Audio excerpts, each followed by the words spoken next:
Davis. Mr Chair, I'd like to talk about the overarching purpose of the Act, because I believe that this is the most exciting part of the Act, and that the overarching purpose is to restore and protect the health and well-being of the Waikato River for present and future generations.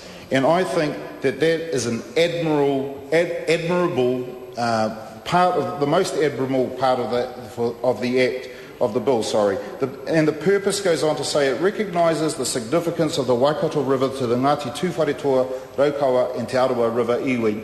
And again, I think that it's wonderful that finally the people, the tribes along the Waikato River are going to have an opportunity to have a say in the co-management and the co-governance, or the kāwanatanga of the Waikato River, so that it can be restored to the situation it was, the condition it was over 100 years ago, when people could gather food, when people could swim and play in the river without fear of contracting illnesses or anything due to the pollution and the degradation that's gone on. They could swim there without worrying about getting injured on any debris that's been dumped there for whatever reason, Mr Speaker.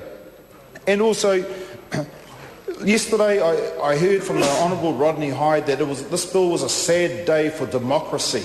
It was a sad day for democracy because this was going to, in his opinion, exclude people from participating in the democratic process. I believe that the Honourable Rodney Hyde was wrong. I believe that this is a great day for democracy because it is showing that New Zealand is finally coming of age, where we can have Māori who are going to be sitting at the decision-making table on the Waikato River Authority, 5 members from the River Iwi, 5 members of that River Authority selected by the Minister, along with recommendations from councils and regional councils.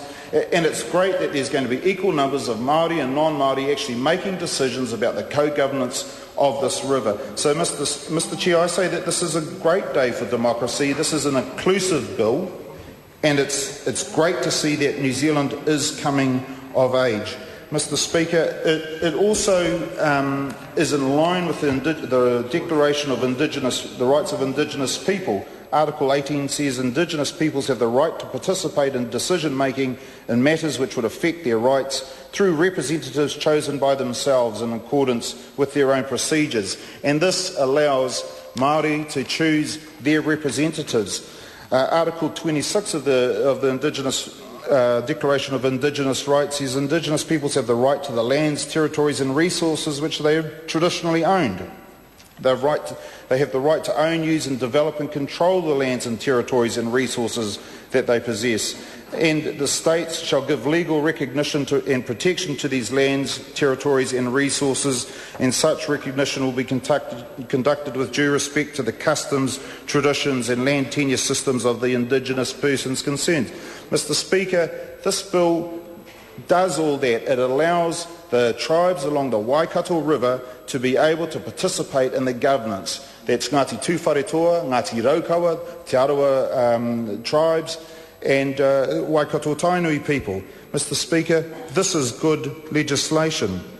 It also says Indigenous peoples have the right to the conservation and protection of the environment and the productive capabilities of their lands or territories and resources. And again, this bill supports that. So this isn't actually a sad day for democracy. This bill isn't bad legislation. It is inclusive legislation, and it's giving Māori their opportunity finally to be able to have their say on how the Waikato River is going to be managed and governed. Mr Speaker, the Waikato River Authority is a good body that is going to work together inclusively. It's not going to exclude